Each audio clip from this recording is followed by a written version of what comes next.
Olá, estamos dando início a mais um programa Debates Le Monde Diplomatique Brasil, uma iniciativa do jornal Le Monde Diplomatique Brasil, em parceria com a TV PUC, com o canal universitário e com a TVT, a TV dos Trabalhadores.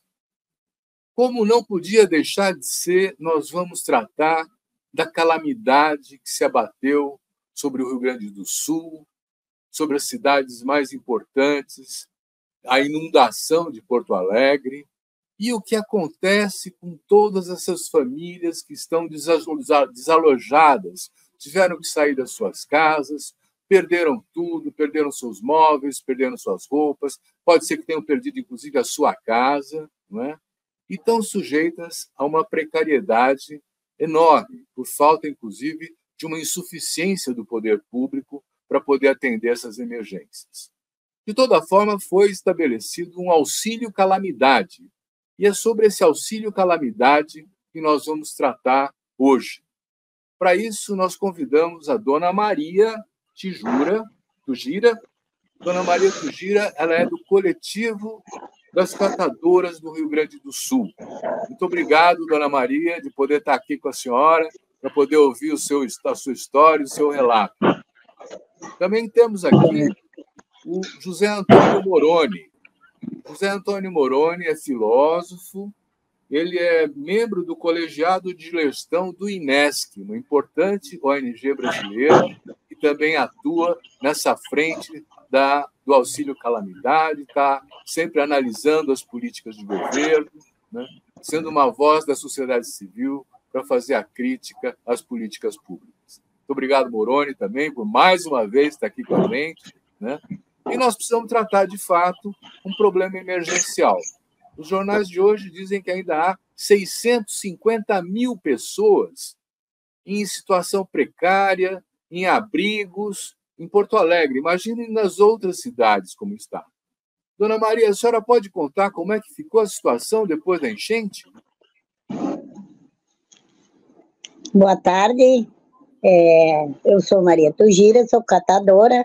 E o que a gente pode observar, e podemos observar, é a grande quantidade de pessoas, e principalmente catadoras também, que hoje não têm mais o seu trabalho e que as águas acabaram por invadir as cooperativas e associações. E a gente vê que tivemos um grande número de pessoas se solidarizando com a causa do Rio Grande do Sul, mas que a gente vai precisar enfrentar ainda daqui para frente muitas situações difíceis, porque a situação ela está precária. A gente vê aí os órgãos de imprensa e os órgãos de gestão pública contabilizando, mas sempre há mais pessoas, sempre há um grupo precisando que chegue até eles para suprir essas necessidades que hoje muitos não têm mais nem casa para morar. Muitas pessoas não têm mais nem documentação.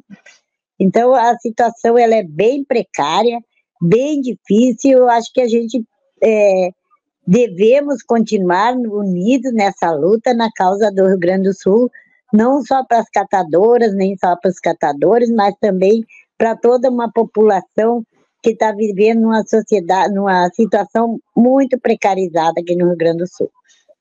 Ótimo, é um bom começo de conversa, né? Moroni, você conta para a gente como é que você está vendo a ação do Estado em relação a essa calamidade? Nós temos 3 níveis de governo, né? O federal, o estadual e o municipal. Eles estão conseguindo dar conta de enfrentar esse novo desafio? Silvio, avaliando, acho que não estão dando conta, né? E por N fatores, né? Quando você fala a ação do Estado nas 3 esferas de governo, a ação se dá também pela não ação, né? Pela omissão. E o que a gente vê no caso do Rio Grande do Sul e vários outros casos que já tiveram no Brasil, talvez não nessa extensão que está tendo no Rio Grande do Sul, de fato, uma omissão do Estado, e quando o Estado tem alguma ação, como teve no caso do Rio Grande do Sul, foi para o desmonte da legislação ambiental, que, de certa forma, é uma legislação que protege os territórios e protege também as comunidades desses eventos tão trágicos, né? E no caso da prefeitura, o não cuidado, a não assistência ao sistema que tinha e que tem em Porto Alegre de contenção das cheias, né? Então, a ação do Estado, nesse caso, foi a não ação, a omissão. E eu acho que no governo federal, talvez após essa triste situação do Rio Grande do Sul, onde mais de 90% dos municípios foram atingidos e mais de 2 milhões de pessoas atingidas até agora, o governo federal entenda que a questão da crise climática não é algo lá para o futuro e não é apenas uma agenda da disputa geopolítica internacional, mas que ela está aqui, chegou.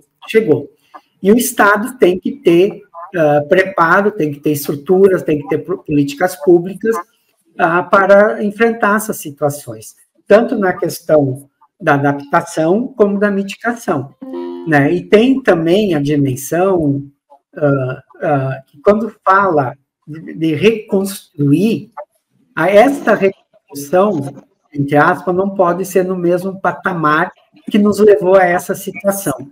E essa situação é fabricada por nós humanos, né? Tem a dinâmica da natureza, mas tem também a questão da própria ação humana, e principalmente a nossa ação humana. Então, quando se fala em reconstruir, não pode ser nesses mesmo patamar, né? E aí, Silvio, eu acho que, e Dona Maria, eu acho que a gente tem que enfrentar não só a questão do chamado poder do agronegócio, né? Mas também da especulação imobiliária.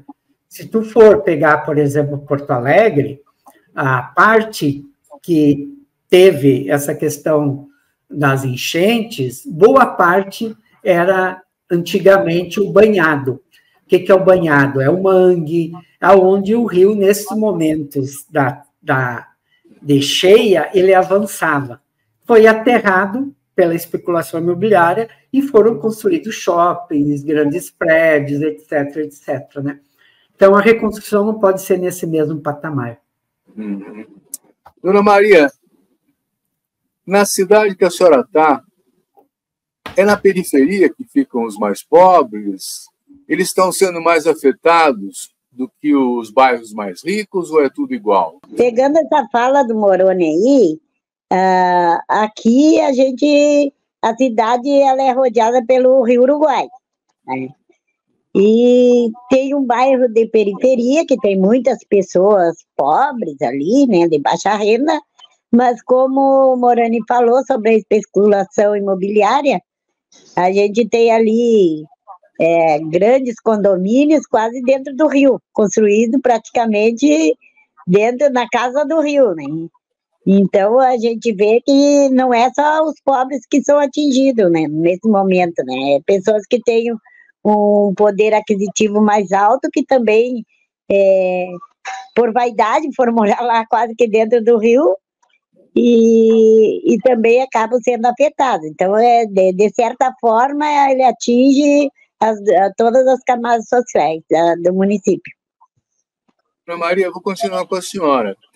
A solidariedade que os que estão afetados pelas enchentes, que tiveram suas casas inundadas, que estão recebendo mais da sociedade ou mais do governo? Como a gente mora num município que tem uma logística muito distante dos grandes centros, aqui tem a solidariedade da comunidade e também tem o tanto da prefeitura, né? Mas a gente vê que ainda tem muita gente ainda que não está sendo assistida de forma correta, né? Que deveriam ser assistidos pelos órgãos de governo. E eu vejo assim, eu sempre comento até com meus filhos e faço comentários até na universidade, quando eu participo, que às vezes parece que as enchentes no nosso município já é uma novela, porque muitas vezes tiram as pessoas, mas acabam construindo de novo, e aí quando a gente vê, já tem lá uma orla de lazer, já tem um edifício sendo construído às margens do rio. Então eu acho que teria que ter uma solução para esse problema. Se sabe que ali vai ser afetado, que ali é o leito do rio, não deveria haver, teria que ter uma fiscalização para não se construir nesse local mais.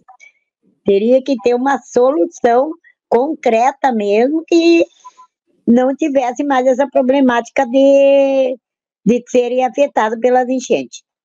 Uhum. Moroni, você... Eu queria uma avaliação, vamos dizer assim, da capacidade das prefeituras poderem fazer frente a esses desastres. Porque é o que me consta, né?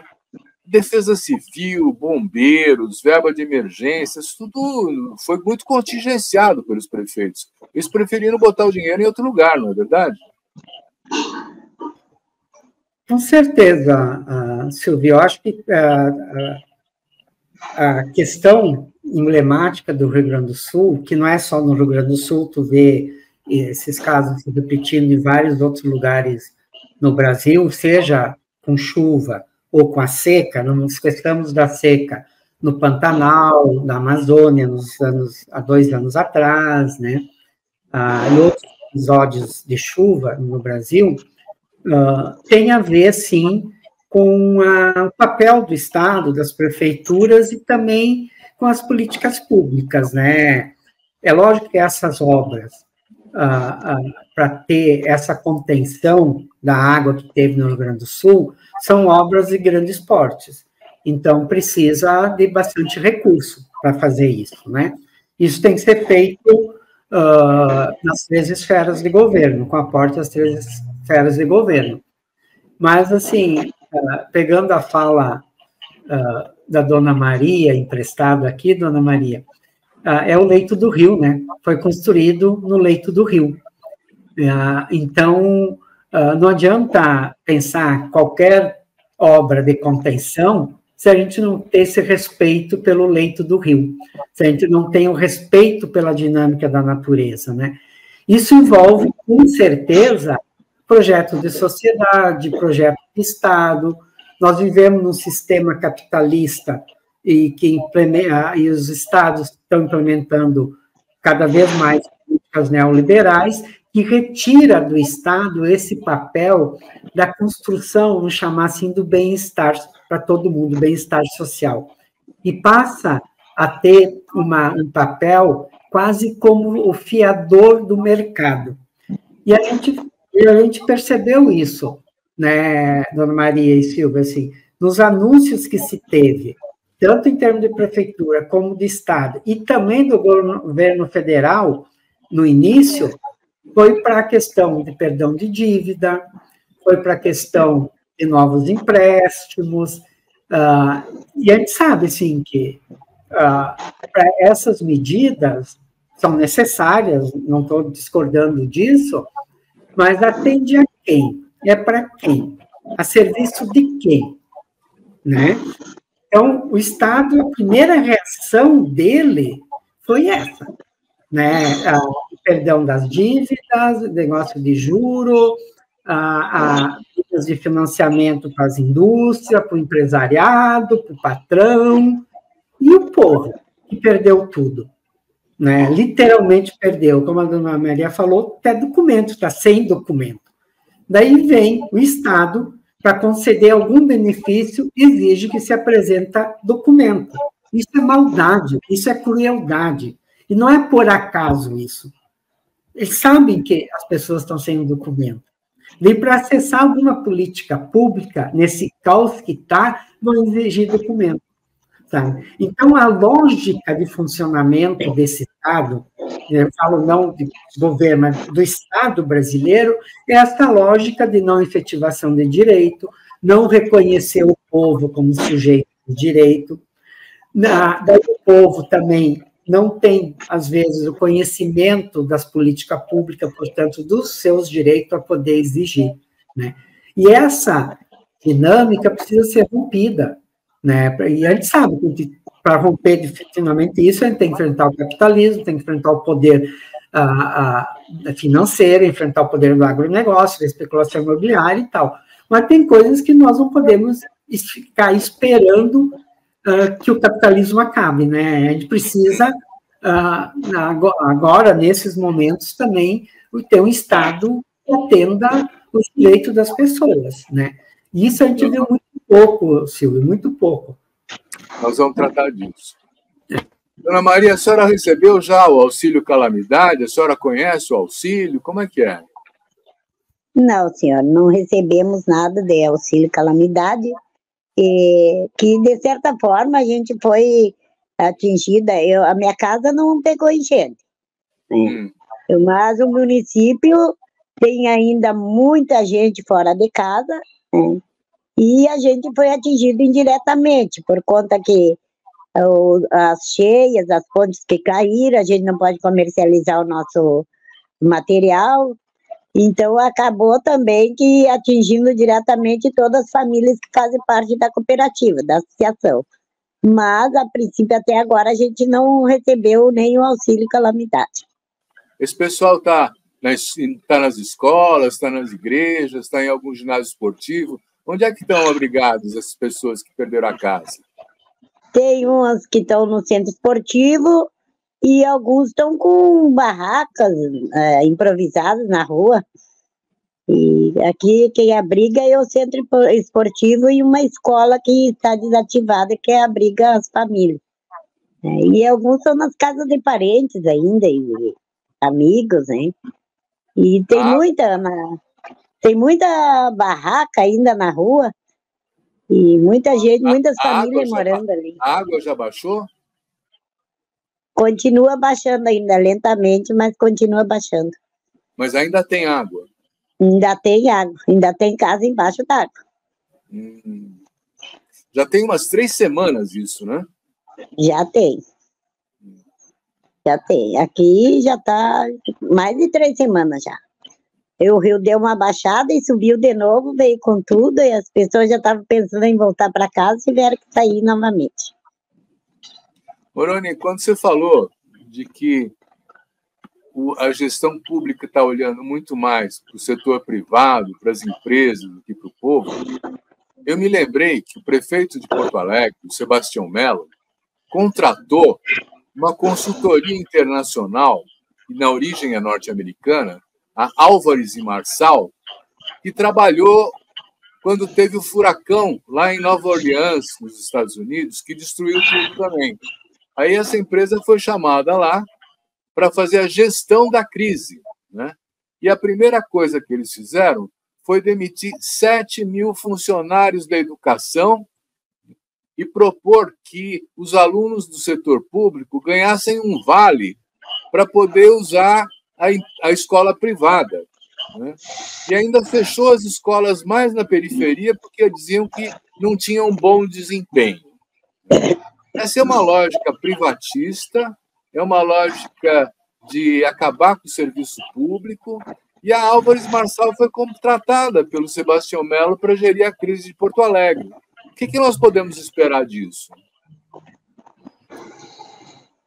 Então, fazer uma propaganda aqui do Le Monde, Silvio, que tem um artigo 2019, eu acho, que analisa justamente a questão do furacão Katrina e como que foi, entre aspas, a reconstrução daquele território, né? Na verdade, o furacão serviu, como você colocou, como pretexto para expulsar os pobres daquele território, né? Teve essa questão da educação, que você colocou, e da ocupação dos espaços, e virou, onde era um território basicamente do povo negro, passou a ser um território voltado para o turista, né? Então, o furacão lá foi usado como um instrumento poderoso do capital expulsar o povo que estava naquele território. Essa mesma empresa, como você falou, essa mesma empresa que prestou essa consultoria e fez todo esse desenho lá nos Estados Unidos, foi contratada pelo prefeito Sebastião Melo, de Porto Alegre, né? Tem eleição esse ano, e o povo de Porto Alegre tem que ficar muito atento a isso, né? Porque todas essas crises que se tem, seja a crise climática, as crises do banco, tudo, acaba que ela é um instrumento poderoso de quem tem capital ficar com mais capital e o povo cada vez mais sem possibilidade de fazer a própria gestão da sua vida, né? Então, a gente tem que cuidar muito isso, porque a gente geralmente fala a crise do capitalismo, não é crise do capitalismo. O capitalismo precisa dessas crises para poder acumular mais para quem já tem. Então, quem é mais rico fica mais rico em situações dessas e quem é mais pobre fica mais pobre, né? Então, a gente tem que ficar muito atento a esse processo do Rio Grande do Sul, pela questão emblemática que ele está se tornando, tanto pela questão das fake news e da disputa que se tem, mas também ele pode estabelecer um padrão no Brasil de enfrentamento das situações como essas, né? E o padrão do enfrentamento e o padrão também da reconstrução depois disso, né? Então, tem que ficar atento a isso. Eu acho que essa questão da contratação dessas consultorias é emblemática. Primeira questão que nós temos que se perguntar, por que de fora? Por que não daqui? Os nossos povos já têm as soluções para isso, né? Então, por que contrata uma consultoria de fora? Né? Tem necessidade? Nós temos conhecimento para fazer isso, as nossas universidades têm conhecimento. Se não tiver, vai buscar. É totalmente diferente de tu contratar uma empresa de fora sem conhecer o território, sem conhecer a cultura, sem conhecer as pessoas, sem conhecer a vida comunitária, sem conhecer as organizações, para buscar uma solução. Não vai vir solução daí, né? Então, tem que, esse processo de reconstrução tem que começar, sim, com o diálogo entre as pessoas e com as pessoas atingidas, que são as principais pessoas interessadas e que têm as suas soluções, Mas o poder público, geralmente, ele busca de fora, entre aspas, essas soluções, que são sempre muito cara, porque também são, entre aspas, soluções que não entram no debate político. E no início dessa tragédia, a gente viu muito isso. As coisas não estão querendo politizar, isso não é questão política, é questão política, sim. O fato de não ter investido, o fato de ter desmontado as leis ambientais, o fato de não ter preservado o sistema no Guaíba, de ter construído outros diques, etc., é questão política. Isso não é do nada. Foi opções políticas, e política se faz através de opção. E as pessoas que fizeram isso têm que ser responsabilizadas, né? Mas eu não acredito solução que não venha das próprias pessoas, dos próprios territórios e de conhecimento já produzido entre nós. Bom, nós vamos fazer um pequeno intervalo e já voltamos.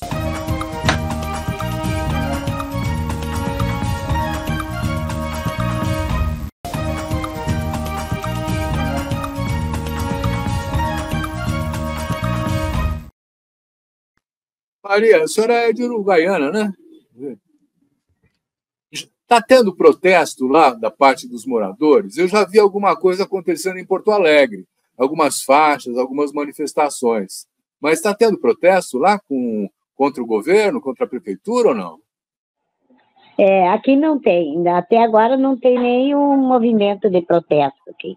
Eu vi também que em Porto Alegre, em algumas cidades ali, tem por conta das bombas d'água, né? Que as pessoas não conseguem voltar para casa porque a água não baixa. E aí eles estão reivindicando mais bombas d'água para poder tirar a água dos espaços. Uhum. Eu vi que a Sabesp vai mandar umas bombas, e tinha Itaipu está mandando umas bombas também. Enfim, tem uma solidariedade aí que está acontecendo, né? Mas eu vou voltar, Moroni, para a questão seguinte, quer dizer, a dona Maria, quando ela falou assim, talvez a gente tenha que mudar de lugar, né? Porque se vai inundar de novo o ano que vem e o outro ano, como é que faz? As medidas de proteção da região são suficientes ou nós vamos assistir um deslocamento brutal de atividades produtivas, de moradia? Você tem uma avaliação disso, Moroni?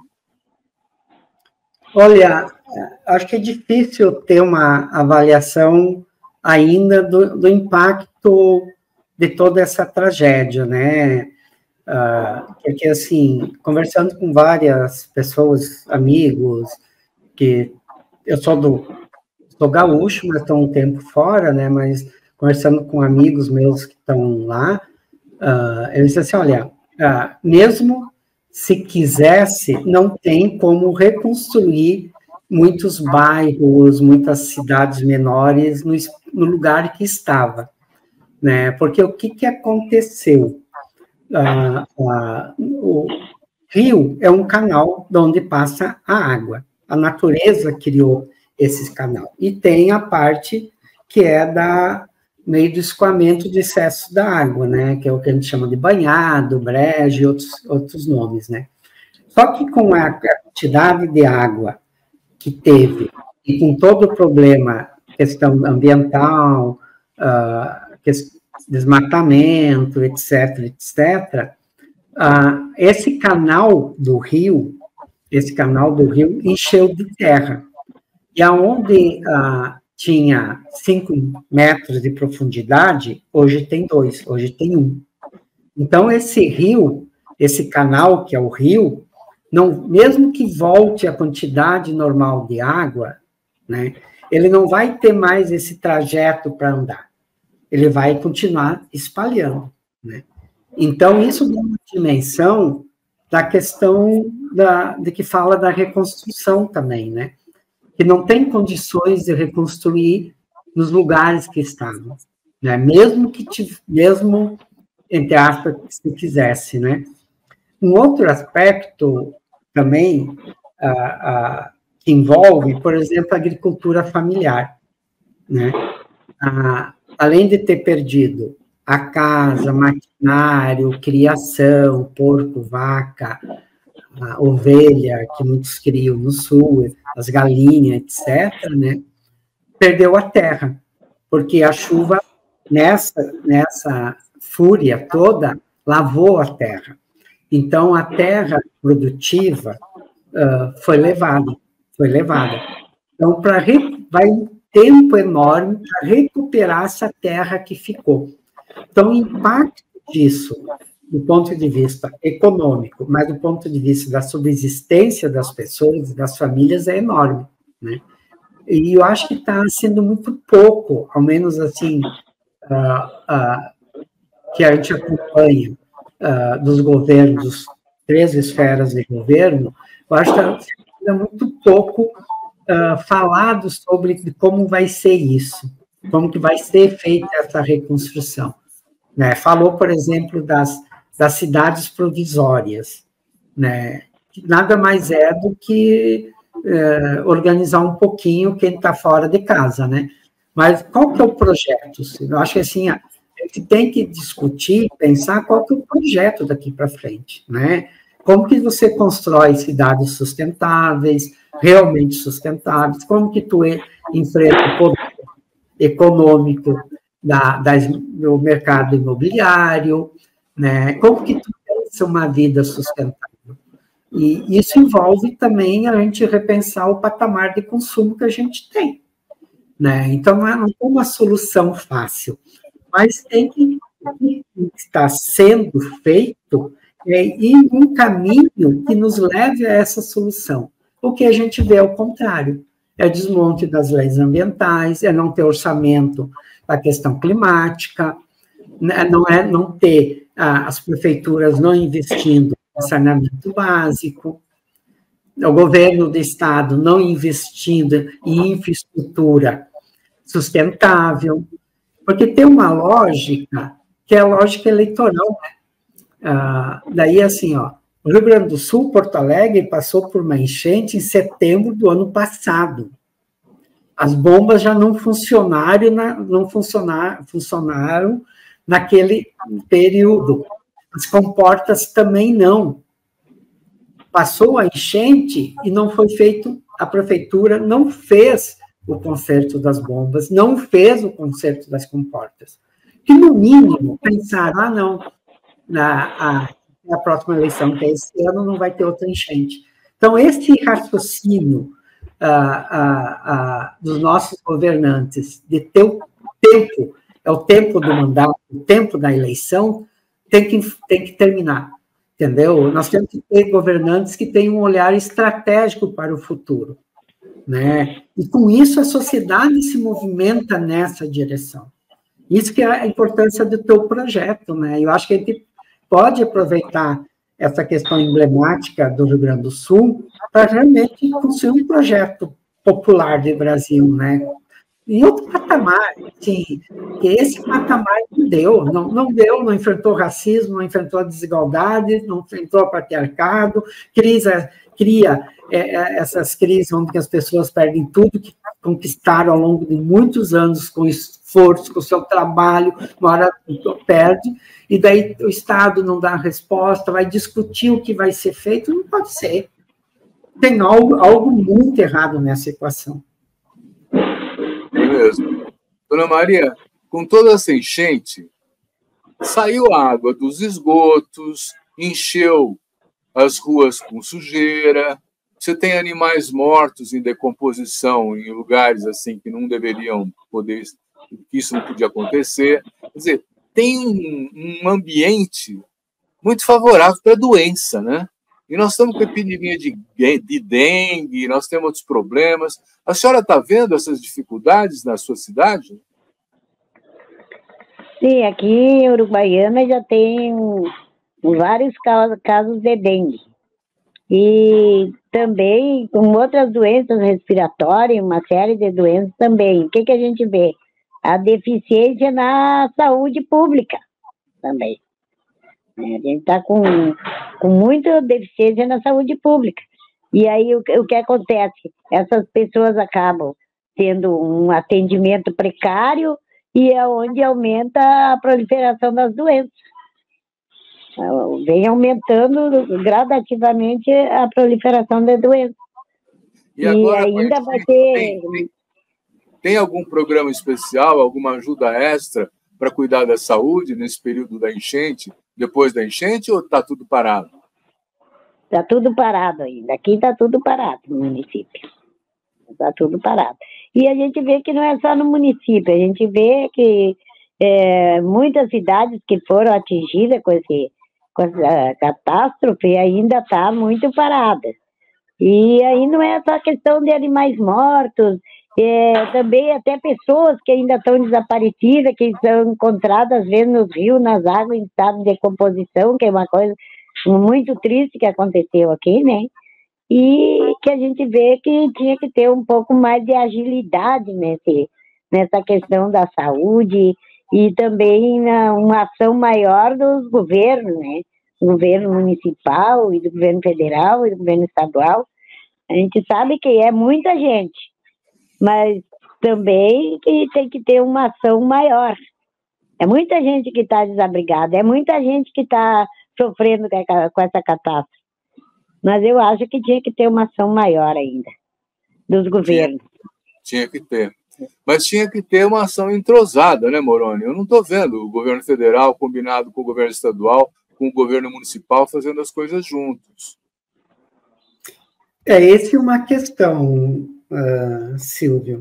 Só uma questão da relação à saúde, né? No último levantamento que foi feito, no estado teve 300 unidades da família destruídas no estado, né? Então tem que também ter a reconstrução física, né, desses equipamentos públicos. Imagino quantas escolas também foram danificadas e tal, né? E além disso, a questão da saúde mental, né? Tem que ser pensado também um programa bem robusto de saúde mental, né? Mas nessa questão da falta de entrosamento, A gente se vê muito isso, e vem o discurso do Pacto Federativo, da autonomia dos estados e municípios e tal, mas isso tudo eu acho que é desculpa para não se ter uma ação coordenada. Toda política pública, ela tem que ter o quê? Tem que ter o financiamento, então, financiamento das 3 esferas de governo, né? Tem que ter uma gestão compartilhada, tem que ter espaços de pactuação e também de mediação dos conflitos, né? E definição de responsabilidades. O que cada ente, que é competência do município, do Estado e da União, né? O que cada ente fica responsável, né? Nessa situação do Rio Grande do Sul, eu acho que fica evidente que a não definição de uma política ou de um plano nacional de adaptação climática e de mitigação ocasiona isso, que cada ente acaba, na melhor das hipóteses, nem vou analisar a disputa dos egos, que a política, essa política personalista que nós temos, também é disputa de ego, nem vou entrar nesse campo, mas ficam batendo cabeça do que tem que ser feito, né? E não pode acontecer isso, é de um amadorismo muito forte, que ficar discutindo o que tem que ser feito, o que é a responsabilidade de um, do outro, isso já tem que estar estruturado, e o Estado tem que ter estrutura para isso, né? Então, esse debate, essa conversa fiada do Estado mínimo, leva a isso que nós vemos, que o Estado não tem uma estrutura para enfrentar situações como essa. E o Estado tem que ter estrutura para enfrentar as situações. E é possível que o Estado tenha estrutura para enfrentar essas situações de maneira ágil, como a dona Maria fala, né? Da falta de agilidade, é isso, né? E aí, um parêntese, assim, tem todo um discurso que é a questão do povo pelo povo, né? Que é uma coisa que nós, nesse campo da esquerda e tal, sempre prezamos muito essa questão da força popular, da auto-organização, da autogestão, né? Nós sempre tivemos muito isso na nossa bandeira, né? Mas esse discurso do povo pelo povo, que a extrema-direita traz, é outra coisa. Não é solidariedade, é outra coisa. É dizendo assim, nós não precisamos do Estado, nós mesmos fazemos. Isso não acontece. Né? Não acontece. A gente não enfrenta isso tudo sem ter um Estado forte com estrutura, orçamento, recurso, com política pública. Né?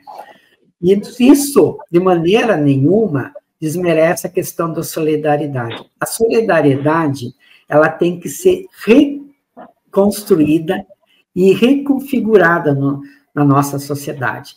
Nós somos uma sociedade muito pouco solidária, né? A solidariedade é muito pouco. Ela aparece nesses momentos, sim, e é importante porque precisamos reconhecer que as políticas públicas, a gestão, não conseguem alcançar alguns lugares das pessoas que a solidariedade consegue. Por exemplo, assim, no campo da solidariedade, tu vê as pessoas se organizando para ir na casa do outro, ajudar a limpar. Isso é bonito, pessoal. Isso é um nível de solidariedade no concreto da vida das pessoas. Né? Isso é bonito. Nós precisamos reconquistar essa dimensão humana, é de você estar junto com o outro, compartilhando as alegrias e as dores com o outro, né? Então, isso é a solidariedade, isso tem que ser fortalecido, né? Isso não desresponsabiliza de forma nenhuma o Estado de fazer o que ele tem que ser feito, né? O Estado, nós, enquanto sociedade, nós criamos um Estado para isso. E o Estado tem prioridades, Quando eu vejo que em 2021 o governo federal através de renúncias fiscais, foi 215 bilhões de renúncias fiscais, do qual a primeira empresa mais beneficiada é a Petrobras, e a segunda é a Vale, com 215 bilhões num ano. Então, a questão não é falta de recurso, né? É questão de prioridade. E é questão a serviço de quem que está o nosso Estado, né? Muito bom. Vamos fazer um outro pequeno intervalo e já voltamos.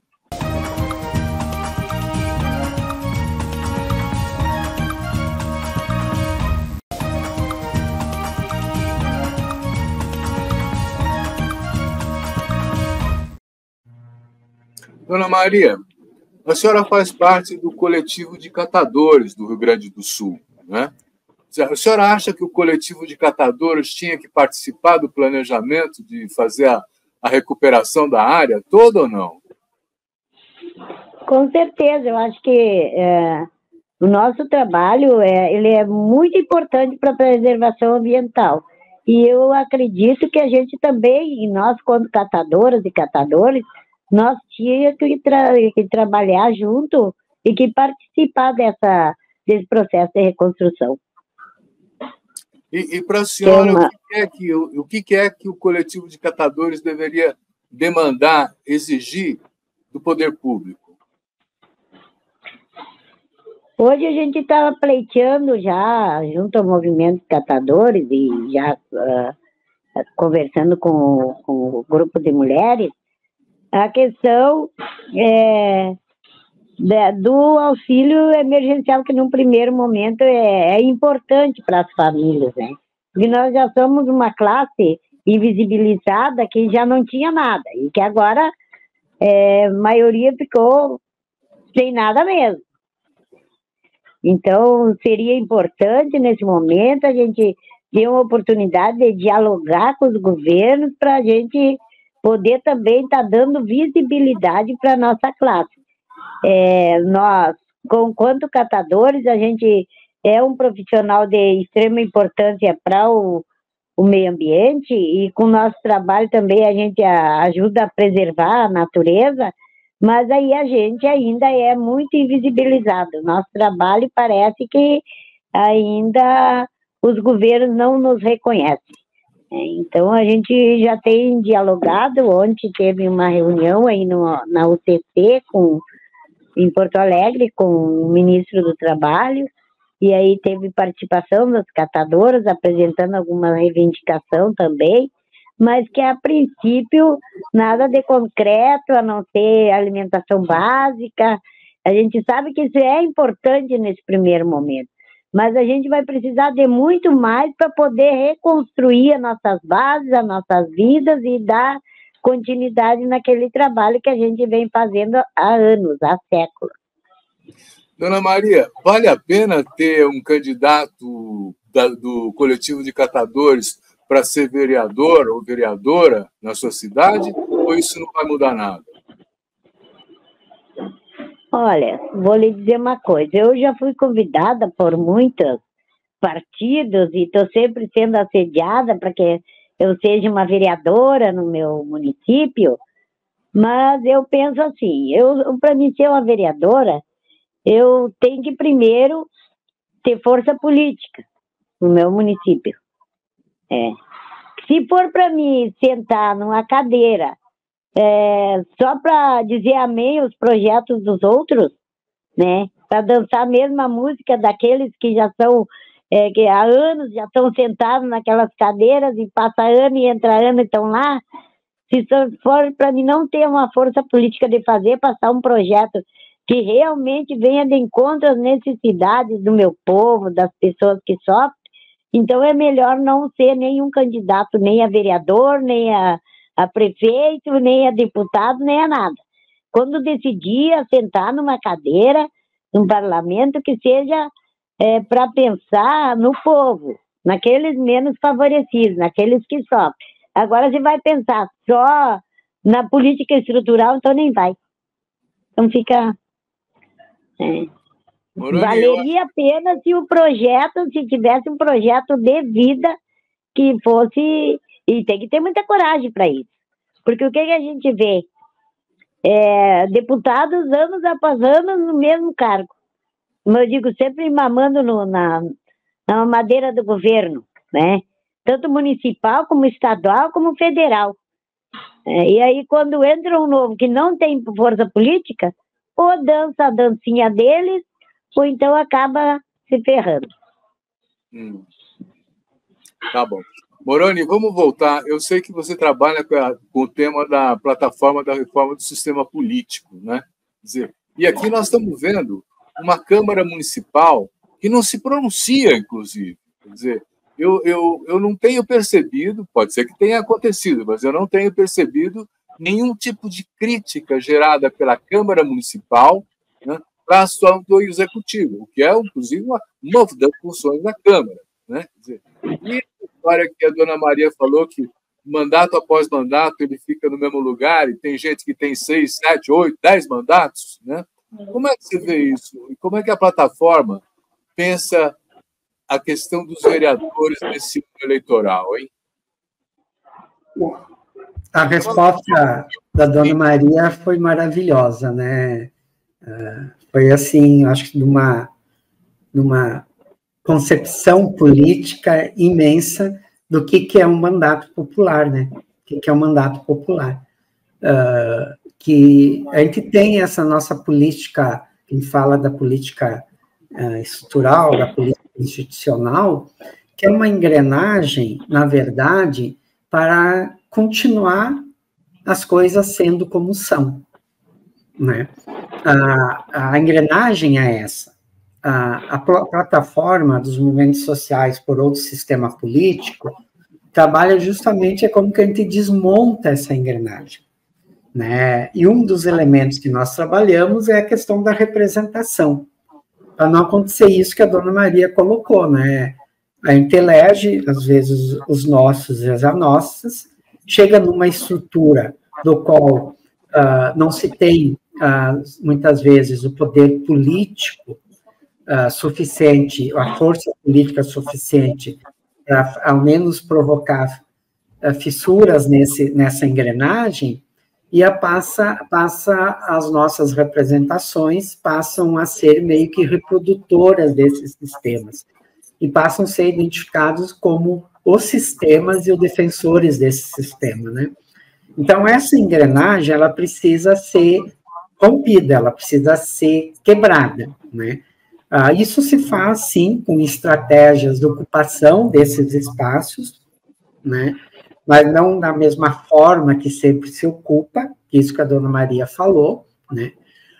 E também estratégias de fora desses espaços, que aí entra a força e o poder todo das organizações, dos movimentos, dos coletivos, né? Mas isso precisa estar dentro de uma estratégia comum, né? De uma estratégia comum. E a gente não percebe muito isso, que um dos lugares de construir essas estratégias comuns era para ser os partidos políticos, né? E hoje os partidos políticos são quase nenhum deles são espaços de construir estratégias comuns a médio e longo prazo. São mais espaços para disputa do próximo processo eleitoral, né? E com isso tu não consegue romper essa engrenagem, né? Então, tu romper, isso é fundamental. Tu pensar formas de ter mais mulheres nesses espaços, mulheres negras, a luta da plataforma pela paridade, metade homem, metade mulher nas câmaras dos vereadores, a representação do povo negro ser proporcional àquele município. Se tiver 60% do povo negro naquele município, ter 60% de vereadores, né, e vereadoras negras, né? Isso é uma forma de você criar uma outra lógica dentro dessa estrutura, né? Mas, para isso, eu volto naquela questão que qual é o nosso projeto, né? Que sociedade nós queremos construir, né? Que parece que a gente não fala de futuro, né? A gente fala do passado, a gente tenta resolver as nossas questões agora, que tem que fazer isso mesmo, né?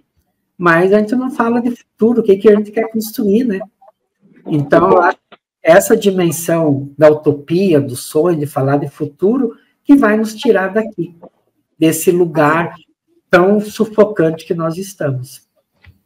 Nós vamos fazer um último intervalo e depois a gente vai ter 2 minutos para falar do futuro, antes que acabe o nosso tempo do programa.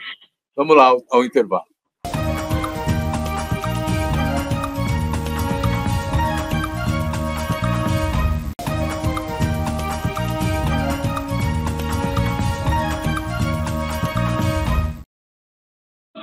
Então, nós estamos num ano eleitoral, nós vamos eleger os vereadores, nós vamos eleger prefeitos, né? E, embora a dona Maria não esteja disposta a ser candidata, né, o coletivo dos catadores vai ter que se mexer para defender os seus direitos. Dona Maria, o que a senhora vai fazer na campanha eleitoral desse ano, em face dessas invasões, dessas inundações e da omissão do governo? Não é? E eu queria saber também do Moroni, como é que a gente pode pensar alternativas técnicas? Por exemplo, você falou que as universidades têm recursos para poder fazer o replanejamento urbano. Eu estou de acordo, né? A dona Maria falou que temos que ter a participação da cidadania, mas com força política. Também estou de acordo. Quer dizer, tem espaços possíveis de criar lugares de negociação, de participação popular? Então, é uma pergunta para cada um. Para a dona Maria, o que o coletivo de catadores vai fazer nessa eleição, dona Maria? Eu, quanto liderança do coletivo de mulheres, eu penso que a gente tem que se organizar, traçar estratégias políticas internas para orientar nossas companheiras e nossos companheiros sobre o voto, sobre em quem votar. E também para se preparar para alguns outros anos, no futuro, poder alguma de nós ou algum de nós poder fazer a representação do povo, mas fazer a representação do povo com força, com bastante transparência, porque o que a gente vê na política hoje não tem muita transparência. E também não tem nem solidariedade com o povo, não. O político partidário, ele pensa mais nele mesmo, né? Eu sou mais do tempo antigo, que o sistema político ele era muito mais sólido do que está hoje. Hoje os políticos são muito vaidosos, pensam em dar sequência nos seus cargos e esquecem do povo. O povo que está lá na periferia, que muitas vezes acaba elegendo eles, né? Por mera necessidade, tem muito povo que a gente tem que trabalhar muito a mente do nosso povo ainda, que tem muito povo que você vende, às vezes por uma cesta básica, às vezes por um terreno, às vezes pela influência do vereador, do candidato a prefeito, que arruma uma consulta lá médica, ajeita para ele se operar. Então, eu acho que a gente tem que trabalhar muito ainda a cabeça do nosso povo para que você saia lá um vereador, uma vereadora, que realmente esteja pensando em prol da sociedade, da inserção social da nossa população mais carente. Muito bom. Moroni, você tem um minuto e meio. Preciosos 1 minuto e meio.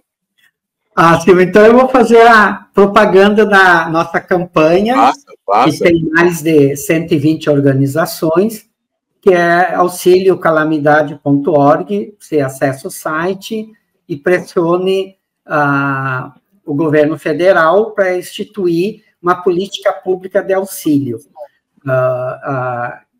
auxílio calamidade climática, para que não aconteça o que aconteceu e o que nós analisamos no programa, que em casos desses, como do Rio Grande do Sul e de outros, o Estado não tenha mecanismos, instrumentos e orçamento para, de maneira rápida, atender as pessoas. A campanha é para isso, para ter uma política pública de auxílio climático. Tá? Então, o site é auxilioclimático.org. Nós precisamos de assinaturas, né? E outra questão, Silvio, eu acho que assim, que a gente tem que criar, nós enquanto organizações, movimentos, coletivos, esse campo das organizações que quer mais democracia, que quer construir uma outra democracia, que quer o respeito radical aos direitos humanos, que quer enfrentar a questão do racismo, do patriarcado, que quer construir uma sociedade em outros patamares, nós temos que também criar espaços nossos de mais de diálogo, sem hierarquia, sem achar que a minha luta é mais importante que a outra e tal. Também nós temos um processo que é olhar para a gente, enquanto esse campo da sociedade, né? E discutir um projeto. Nós precisamos falar de utopia, nós precisamos falar de sonhos, entendeu? Que é isso que mobiliza as pessoas. O que mobiliza as pessoas, além das necessidades urgentes, mas isso tem que estar associado a um projeto de sociedade. O que a gente quer construir, o que a gente quer enfrentar, né? Porque senão a gente não vai sair desse lugar, e por isso que a gente analisa a extrema-direita, por que ela tem adesão na nossa sociedade? Que apesar dela falar do passado, uma família tradicional que não existe, nunca existiu, de falar de um Deus que é só para parcela da população, etc., mas ela fala de um lugar que meio que dá um conforto para as pessoas nesse mundo que está desmoronando. A nossa construção da utopia tem que ser esse espaço que dê o conforto para as pessoas, para que a gente saia desse lugar e construa um mundo onde é possível a gente ser feliz, né? Então, acho que é a nossa energia, é isso que nós temos que fazer. Lógico, dialogando com as realidades concretas das pessoas. Nós precisamos dar respostas concretas à vida das pessoas. Por isso que a gente cobra tanto política pública. O Estado tem essa atribuição, tem os recursos e tem os mecanismos para isso. Muito bom. Então, vamos colaborar no auxiliocalamidade.org, uma iniciativa muito importante de 120 entidades da sociedade civil. Eu quero agradecer muito a dona Maria Tugira pela participação, ao José Antônio Moroni pela participação. Foi muito importante vocês vierem e darem esse depoimento para que os telespectadores tenham também informação sobre o que está acontecendo, né? E agradecer a você que nos assiste, dizendo, semana que vem tem mais. Obrigado.